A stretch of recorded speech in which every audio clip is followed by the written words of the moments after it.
Okay, here's the round 7 review of the NRL season. We're going to start with the Sydney Roosters game versus the St George Illawarra Dragons, and there were some really good games on this ANZAC Day weekend round of fixtures. I've actually watched the majority. I think I've watched every single game this weekend. The only game I'm yet to watch is the Sea Eagles Raiders. I've got that downloaded. I will be watching that after I do this video. I've withheld for so long.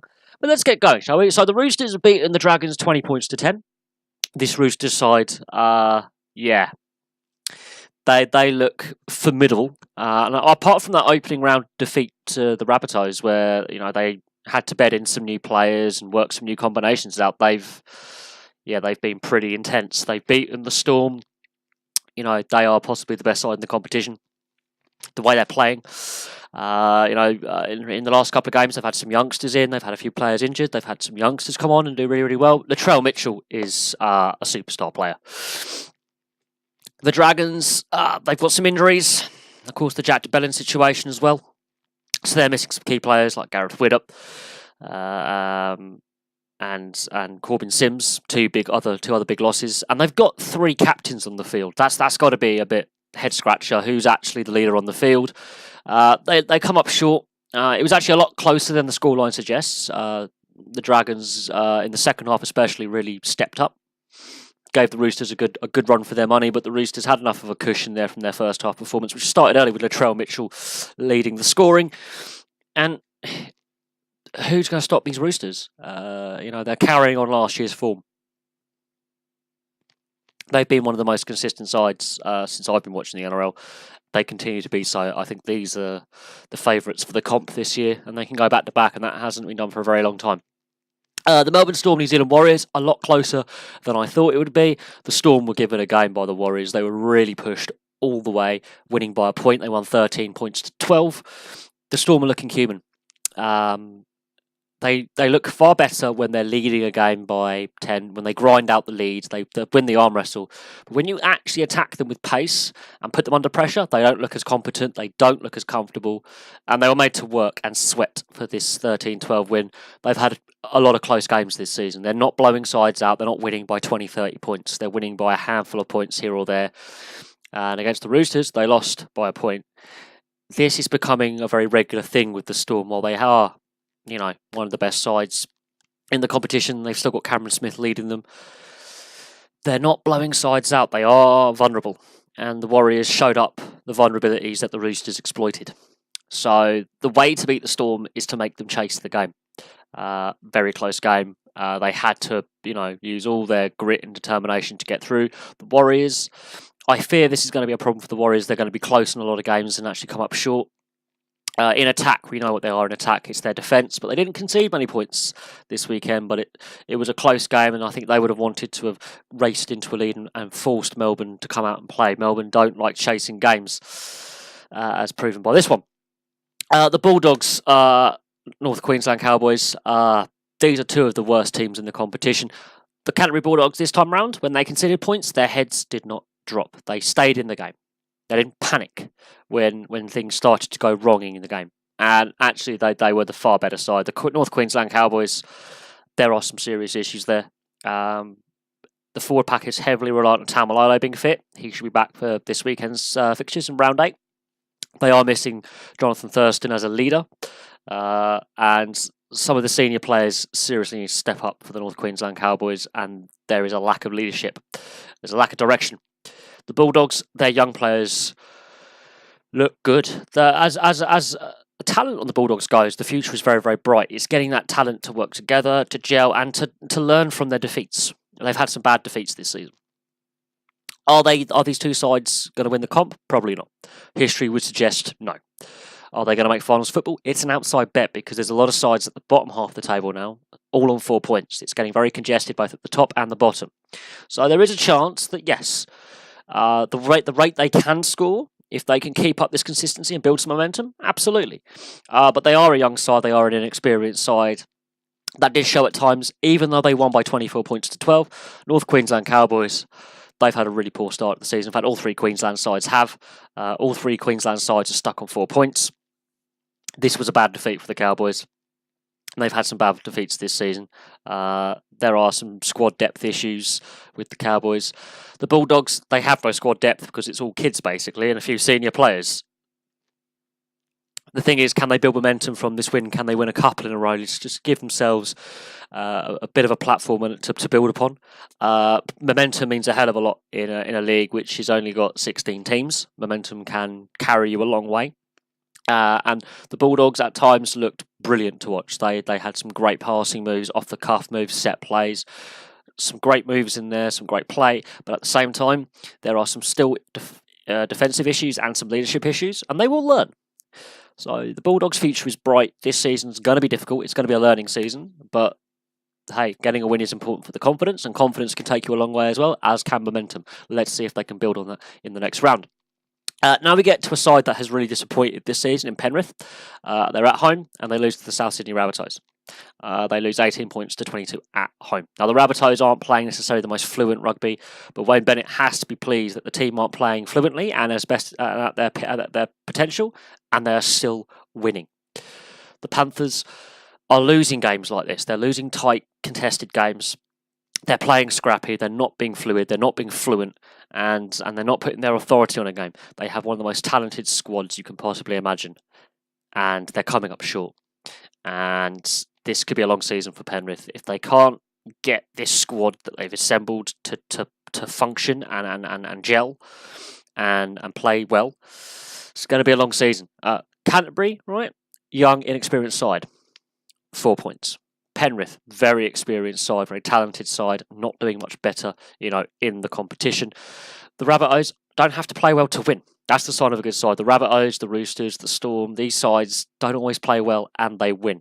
Penrith, when they don't play well, they lose, and they are losing scrappy games like this. Their backline isn't scoring enough. They're not being very fluid in their attack. There's no fluency. It's scrappy. There's a lot of drop ball. There's a lot of penalties against. Lots of scrappy play. And they lose at home. Some problems here. There's a lot of problems with the Penrith Panthers, and this could become a very long season. They run the risk of being overtaken by teams below them who have started to get some wins together, and this could be a long-going issue. There were rumours that James Maloney wants out and is going to be leaving at the end of the year. There's rumours of unrest within the camp, so it's going to be interesting to see how they bounce back in round 8. We'll have to watch this closely, but Penrith are massively disappointing this season. Now, a tale of two teams that had different results in the previous weekend. The West Tigers bounced back from that hammering by Parramatta by beating the Gold Coast Titans, who were on a 2-game winning streak, 30 points to 14. Very positive result. After the hammering they took against Parramatta last weekend, to put 30 points on the board and to win well is a good shot in the arm for the Tigers. The issue with the Tigers is their consistency. If they are to make finals footing, if they are to have and go deep into the competition to finals, they need to be more consistent. Gold Coast, they're brought back to earth with a bump. They win 2 games in a row, they get some momentum going, they get off the bottom of the table, and they lose a game like this. So Gold Coast, it's a step back. They have some issues again. They've got a very talented squad. Individual talent is there. It's getting that individual talent to work together as a team and to get some momentum. They were starting to build some momentum. This is not the end of the world. They can go on and win the next 2, 3, 4 games and bounce back. But they should, if you look at how they were playing last weekend over the West Tigers were appalling last weekend. They were absolutely hopeless. They should have won that game, the Gold Coast Titans. They were the team with momentum. They were the team with confidence. And they've lost. And West Tigers they have these really talented players. It's consistency with them. Who's gonna start with alongside Brooks? Is it Benji Marshall? Is it Adam Reynolds? Not Reynolds. Reynolds or Marshall. Sorry. Who's going to start alongside Brooks in the halves? That's an ongoing issue with the Tigers. That's something that is a concern for them, is sorting out the halves situation, who's pairing whom. But they can score tries. They can score. We know the West Tigers can score. It's the defence and their consistency. It's very interesting to note that it's 30 points to 14 in favour of the Tigers, considering what happened the weekend before.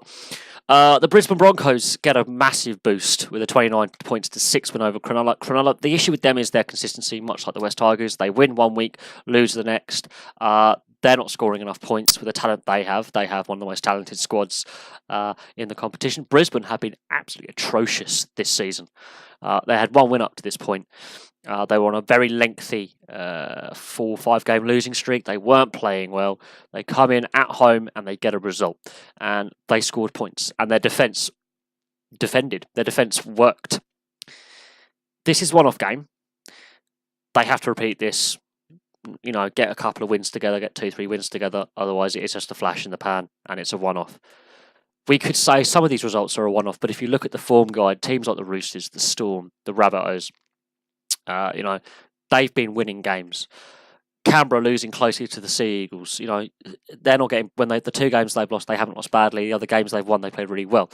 These teams, there's a reason why they're at the top end of the table. And there's a reason why teams like Brisbane and North Queensland and Canterbury and Newcastle and these teams are at the bottom end of the table and struggling. It's consistency. Can Brisbane get some momentum going? Cronulla are one of those teams that's going to be the mid-table team. They're going to be the average. The issue with Cronulla is they've got some injuries. They had off-field concerns in the off-season. They're not, again, playing fluently like Penrith. The difference between Cronulla and Penrith is they've got more wins on the board, and when they do win, they do, they can win those scrappy games. But this is they've laid an egg. They've had a shocking game. They deservedly beaten, but Brisbane, they have to back up this win with a win this weekend to get some momentum, build some confidence, and look forward, because the issue with Brisbane is as well, again, much like Canterbury, a young, inexperienced squad in key positions, such as the forward pack, being really lacking in experience. So Canterbury, and Brisbane, very similar results in the sense of looking at the makeup of the teams and the games they've lost. They're playing very similar. So when Canterbury plays Brisbane, that could be a very interesting game. Brisbane need to build some momentum. The game I haven't seen yet is the Manly Sea Eagles Canberra Raiders game. I will be watching that after I do this video. I have it saved on my playlist of things to watch. I've downloaded it. The Sea Eagles are going under the radar. This is a team that I haven't spoken a lot about. And they win 24 points to 20. So the Raiders don't lose badly. They're not getting blown out. The 2 games they've lost, they've just generally been the second best team, but not by much. They pushed the Storm all the way. They pushed the Sea Eagles all the way as well.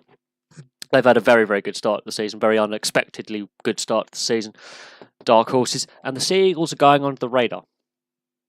They're going onto the radar, which could go to their advantage. They're winning these games. They're just grinding away, getting the wins. They don't have to be outstanding. They're winning these close games.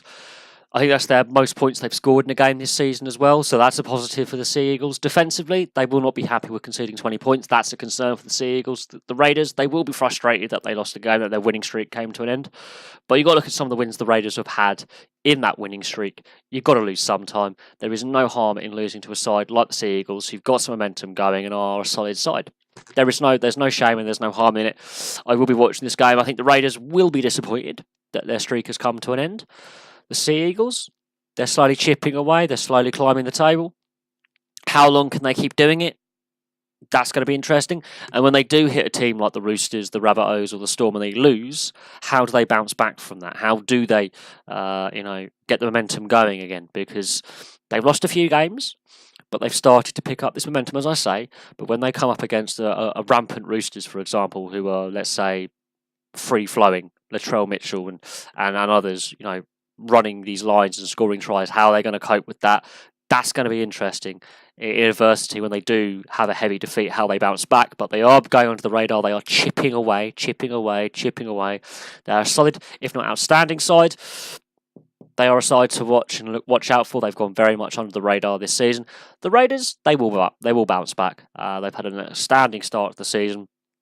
The 2 games they've lost, including this one, they haven't lost badly. They can learn a lot from this. They've got a lot of new players that have come in. They've rebuilt that forward pack. They've made it a bit lighter, a bit more mobile.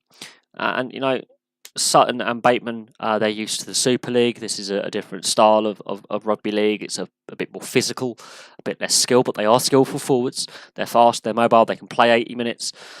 The English quartet, they are key.